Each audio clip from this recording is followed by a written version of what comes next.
മഴവില്ലിലൂയലാടി വരവായി ഒരു ചിങ്ങക്കാറ്റിൻ തേരിൽ വരവായി തൃക്കളം ചൂടുന്ന പൂവിൻ ഇതളിൽ ഒരു.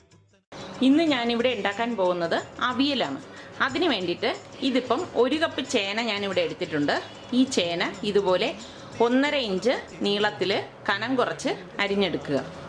ഒരു മുരിങ്ങയ്ക്ക, 1/4 കപ്പ് അമരയ്ക്ക, 1/4 കപ്പ് പടവലങ്ങ, 1/4 കപ്പ് അച്ചിങ്ങ പയർ, 1/2 കപ്പ് കത്തിരിക്ക, പച്ച ഏത്തക്കായ 1 കപ്പ് ഞാനിവിടെ എടുത്തിട്ടുണ്ട്. ഏകദേശം 2 എണ്ണം വരും. പച്ചമാങ്ങ 1/2 കപ്പ് ഇതുപോലെ നീളത്തിൽ മുറിച്ചെടുത്തത്. കാഷ്നട്ട് ഏകദേശം ഒരു 15-16 എണ്ണം ഞാനിവിടെ എടുത്തു വച്ചിട്ടുണ്ട്. അത് ഇതുപോലെ സ്പ്ലിറ്റ് ചെയ്തത് എടുത്തത്. അവിയൽ ഉണ്ടാക്കുമ്പം കാഷ്നട്ട് ഉപയോഗിക്കുമ്പോൾ ഏറ്റവും നല്ലത് പച്ച കാഷ്നട്ടാണ്. അതായത് മരത്തിൽ നിന്ന് പറിച്ച ഉടൻ തന്നെ കട്ട് ചെയ്ത് അതിനുള്ളിലെ സീഡ് എടുത്ത ആ പച്ച കാഷ്നട്ടാണ് ഈ അവിയൽ ഉണ്ടാക്കുമ്പം ഏറ്റവും ടേസ്റ്റ് കിട്ടുന്നത്. 1 കപ്പ് തേങ്ങ, ഏകദേശം ഇവിടെ ഞാൻ 1 കപ്പ് തേങ്ങ എടുത്തിട്ടുണ്ട്.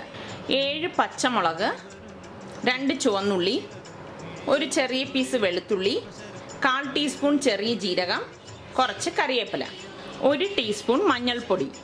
മിക്സിയുടെ ജാറിലേക്ക് എടുത്തു വച്ചിരിക്കുന്ന ഈ തേങ്ങ, ജീരകം, ഈ വെളുത്തുള്ളി, 2 ചുവന്നുള്ളി, ഇത്രയും ഇട്ട് ഒന്ന് ക്രഷ് ചെയ്ത് എടുക്കാം. അതിനുശേഷം ഈ പച്ചമുളകും കറിവേപ്പിലയും ചേർത്ത് അടിച്ചെടുക്കാം. ഇതിപ്പം ഒന്ന് ക്രഷ് ചെയ്തെടുത്തതാണ്. തേങ്ങ, ചുവന്നുള്ളി, വെളുത്തുള്ളി, ഈ ചെറിയ ജീരകം. ഇനി ഇതിലേക്ക് ഈ എടുത്തു വച്ചിരിക്കുന്ന കറിവേപ്പില ഇട്ട് കൊടുക്കാം.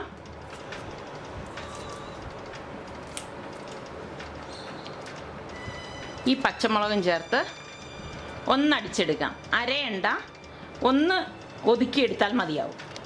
ഇതിപ്പം ഇതെല്ലാം കൂടി ചേർത്തിട്ട് ഒന്ന് ഒതുക്കിയെടുത്തതാണ്.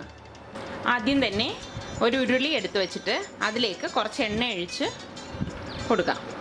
ഈ എണ്ണയിലേക്ക് ഒരു 1/4 ടീസ്പൂൺ കടുക് ഇട്ട് കൊടുക്കാം. 1/4 ടീസ്പൂൺ ഉലുവ ഇട്ട് കൊടുക്കാം. 2 വറ്റൽമുളക് ഇട്ട് കൊടുക്കാം. കുറച്ച് കറിവേപ്പില ഇട്ട് കൊടുക്കാം. ഇതിലേക്ക് ഈ എടുത്തു വെച്ചിരിക്കുന്ന ചേന, മുരിങ്ങക്കായ, വാഴയ്ക്ക അരിഞ്ഞത്, ഇതിലേക്ക് അമരയ്ക്ക, പടവലങ്ങ ഇത്രയും ഇട്ട് ഒന്ന് ഇളക്കി കൊടുക്കാം. ഇതിലേക്ക് അച്ചിങ്ങ പയറും ഇട്ട് കൊടുക്കാം. കത്തിരിക്ക നമ്മൾ ഇതൊന്ന് വെന്ത് വന്ന ശേഷം മാത്രമേ ചേർക്കുള്ളൂ. കത്തിരിക്കയും മാങ്ങയും ലാസ്റ്റാണ് ചേർക്കുന്നത്. കാരണം കത്തിരിക്ക പെട്ടെന്ന് തന്നെ വെന്ത് കിട്ടും. ഈ എടുത്തു വെച്ചിരിക്കുന്ന കാഷ്നട്ട് ഇട്ട് കൊടുക്കാം. ഇത് ആവിയിൽ കിടന്നാണ് വേകുന്നത്. ഇതിലേക്ക് ഒട്ടും വെള്ളം ചേർക്കില്ല. ഉപ്പ് നമ്മളിപ്പോൾ ചേർക്കത്തില്ല. മഞ്ഞൾപ്പൊടി ഇട്ട് കൊടുക്കാം. പാത്രം മൂടി വെച്ച് വേവിച്ചെടുക്കാം. ഇനി ഇത് അടപ്പ് മാറ്റി ഇതിലേക്ക് അരിഞ്ഞു വെച്ചിരിക്കുന്ന കത്തിരിക്ക ഇട്ട് കൊടുക്കാം. നന്നായി യോജിപ്പിച്ച് കൊടുക്കുക. എടുത്തു വെച്ചിരിക്കുന്ന പച്ചമാങ്ങ ഇതിലേക്ക് ചേർത്ത് കൊടുക്കാം. പാത്രം മൂടി വെച്ച് വേവിച്ചെടുക്കാം. ഇനി ഇതിലേക്ക് ആവശ്യത്തിനുള്ള ഉപ്പിട്ട് കൊടുക്കാം.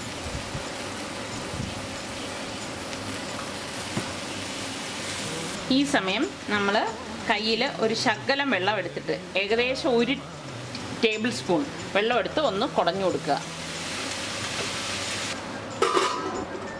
വെജിറ്റബിൾസ് ഇവിടെ വെന്തിട്ടുണ്ടാവും.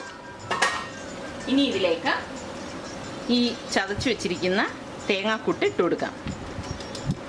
നന്നായി ഇളക്കി യോജിപ്പിച്ച് കൊടുക്കാം.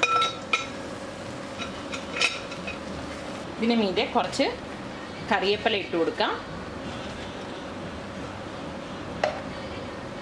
കറിവേപ്പില ഇട്ട് കൊടുത്ത് ഇതിലേക്ക് കുറച്ച് പച്ച വെളിച്ചെണ്ണ ഒഴിച്ചു കൊടുക്കാം. വളരെ കുറച്ച് മതി. നന്നായി ഇളക്കി യോജിപ്പിച്ച് ഗ്യാസ് ഓഫ് ചെയ്യാം. ഇതിനി സെർവിങ് ഡിഷിലേക്ക് മാറ്റാം.